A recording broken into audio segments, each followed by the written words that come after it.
illa billah. Amma ba'du. Bapak Ibu Dewan Hakim serta hadirin wal hadirat rahimakumullah. Indonesia adalah sebuah negeri tempat tumbuh suburnya beragam kebudayaan yang dipelihara dan dijaga oleh masyarakatnya. Di negeri ini terdapat lebih dari 740 suku bangsa atau etnis serta 583 bahasa dan dialek dari 67 bahasa induk yang digunakan dalam berbagai suku bangsa. Di samping itu, mereka juga menganut berbagai agama seperti Islam, Katolik, Protestan, Hindu, Buddha, Konghucu, dan kepercayaan yang menjadi bagian dari kepercayaan lokal setempat. Keragaman budaya, latar belakang keluarga, agama, dan etnis tersebut saling berinteraksi dalam komunitas masyarakat Indonesia. Kemajemukan merupakan keniscayaan dan suatu hukum alam yang tak akan pernah bisa dirubah ataupun dilawan. Masyarakat majemuk tentu memiliki aspirasi dan budaya yang beraneka ragam. Mereka memiliki kedudukan yang setara, tidak ada perbedaan antara kelompok masyarakat satu dengan lainnya. Dalam kemajemukan ini, sikap yang paling ideal adalah sikap toleran antar sesama agama yang beda aliran maupun beda agama.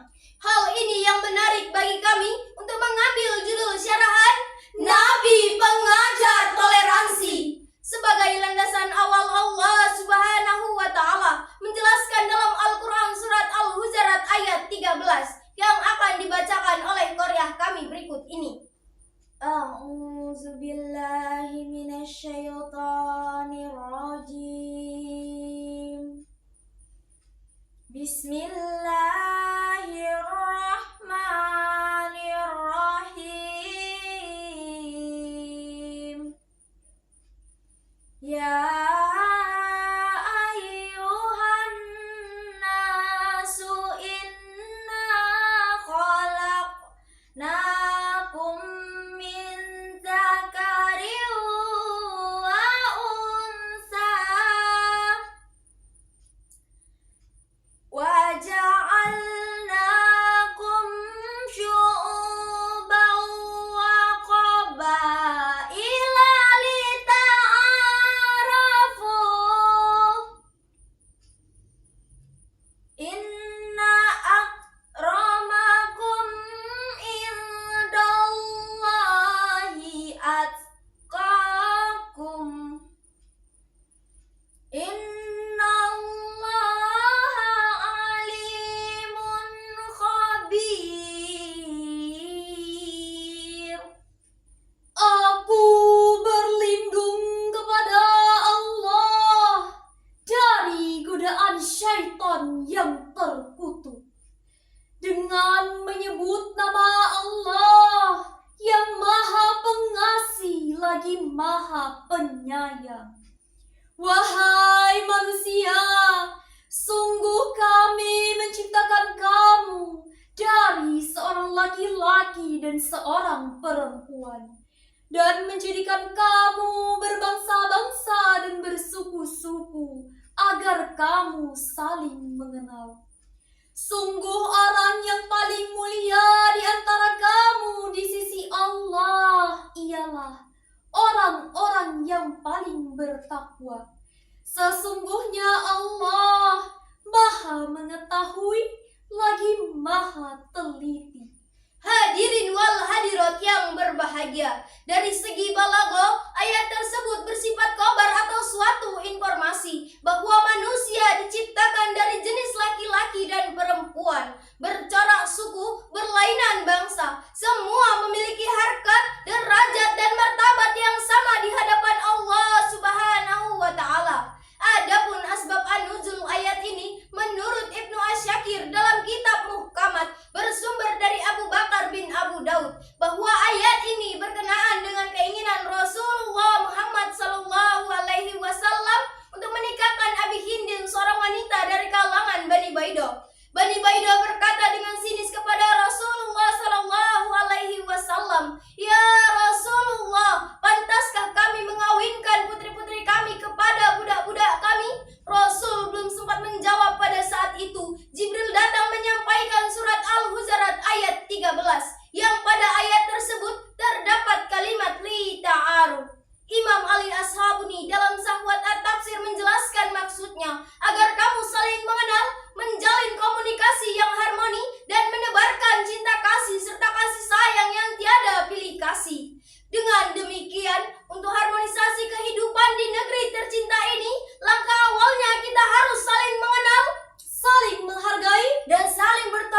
toleransi di antara kita. Toleransi mengarah kepada sikap terbuka dan mau mengakui adanya berbagai macam perbedaan, baik dari sisi suku bangsa, warna kulit, bahasa, adat istiadat, budaya, dan agama. Ini merupakan fitrah dan sunatullah yang sudah menjadi ketetapan Allah Subhanahu wa Ta'ala. Hadirin wal hadirat rahimakumullah, tidak diragukan lagi bahwa Islam sangat menganjurkan sikap toleransi, tolong menolong, hidup yang harmonis dan dinamis di antara umat manusia tanpa memandang agama, bahasa, dan ras mereka. Sikap toleransi ini digambarkan di dalam Al-Quran pada Quran Surah Al-Mumtahanah ayat 9 yang akan dibacakan oleh Qoryah kami berikut ini. Innama yanhakumullahu 'anil ladzina qataluukum fid din wa akhrajukum min diyarikum wa zaharu 'ala ikhrajikum an tawallawhum wa may yatawallahum faulaika humuz zalimun. Shadaqallahul azim. Sesungguhnya Allah hanya melarang kamu menjadikan mereka sebagai kawanmu, orang-orang yang memerangi kamu dalam urusan agama dan mengusir kamu dari kampung halamanmu dan membantu orang lain untuk mengusirmu. Barang siapa menjadikan mereka sebagai kawan, mereka itulah orang-orang yang zalim. Maha benar Allah dengan segala firman-Nya. Tafsir Kementerian Agama RI memberi keterangan lengkap tentang toleransi. Sesungguhnya Allah hanya melarang kamu orang-orang beriman menjadikan mereka orang-orang kafir yang tidak bersedia hidup berdampingan dengan kamu secara damai, yaitu mereka yang memerangi kamu karena agama. Tidak ada kebebasan dan toleransi beragama. Mereka mengusir kamu dari tempat tinggal kamu karena pembersihan ras, suku, dan agama, serta penguasaan teritorial, dan membantu pihak lain untuk mengusir kamu karena kerjasama yang sistematik dan terencana. Sebagai sahabat dekat kamu lahir batin, barang siapa yang menjadikan mereka sebagai kawan karena kepentingan ekonomi, politik, dan keamanan, maka mereka itulah orang zalim terhadap perjuangan Islam dan kaum muslim.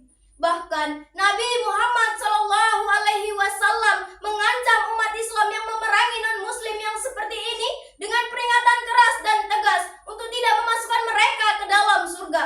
Dalam sebuah hadis riwayat Bukhari, Rasulullah bersabda yang artinya, barang siapa yang membunuh non-muslim yang terikat perjanjian dengan umat Islam, maka ia tidak akan mencium keharuman surga. Sesungguhnya keharuman surga itu bisa dicium dari jarak 40 tahun perjalanan di dunia. Hadis riwayat Bukhari. Hadirin wal hadirat rahimakumullah.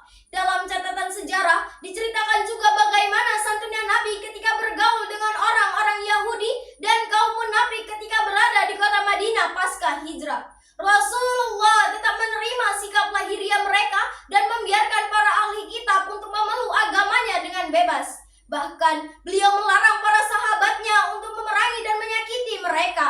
Banyak hadis-hadis sahih yang menjelaskan tentang sikap toleransi yang dipegang teguh oleh Nabi ketika berinteraksi dengan orang-orang non-muslim di sekitarnya. Misalnya saja kisah Nabi yang menggadaikan baju perangnya kepada Abu Syam, seorang Yahudi. Begitu pula dengan sikap beliau dalam bergaul dengan sebagian tamu-tamu perempuan Yahudi, serta keramahan beliau ketika menyambut orang-orang Nasrani Najran di Masjid Nabawi.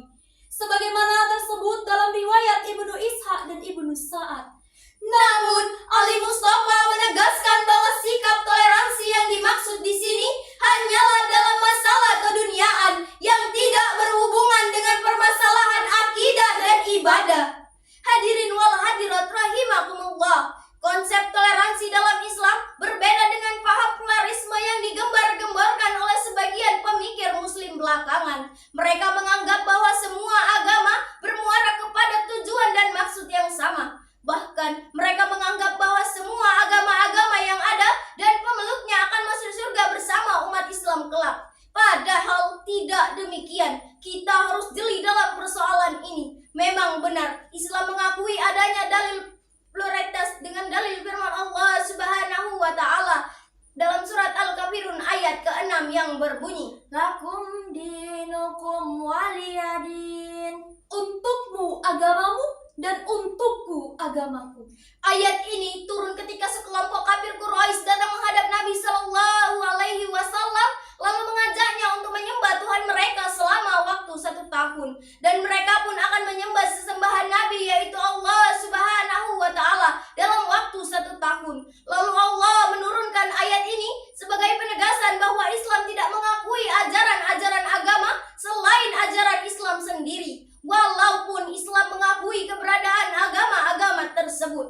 Sebagai simpulan syarahan kami pada hari ini, yang pertama, manusia diciptakan dari jenis laki-laki dan perempuan, bersuku-suku dan berbangsa-bangsa, untuk saling kenal mengenal, saling menghargai, saling berkomunikasi dan bertoleransi. Yang kedua, toleransi telah dicontohkan oleh Rasulullah dalam melakukan interaksi dalam beragama, bersuku dan berbangsa pasca hijrah ke Madinah. Yang ketiga, dalam mempraktikkan sikap toleran perlu ada batasan yang jelas bahwa toleransi dilakukan di semua aspek kehidupan, tapi tidak ada toleransi di dalam beribadah, sehingga dapat terjalinnya keharmonisan di tengah kemajemukan. Demikianlah syarahan yang dapat kami sampaikan, yang akan ditutup dengan sebuah pantun. Sungguh cantik anak dara, Kalau tersenyum memikat hati. Kalau tersilap tutup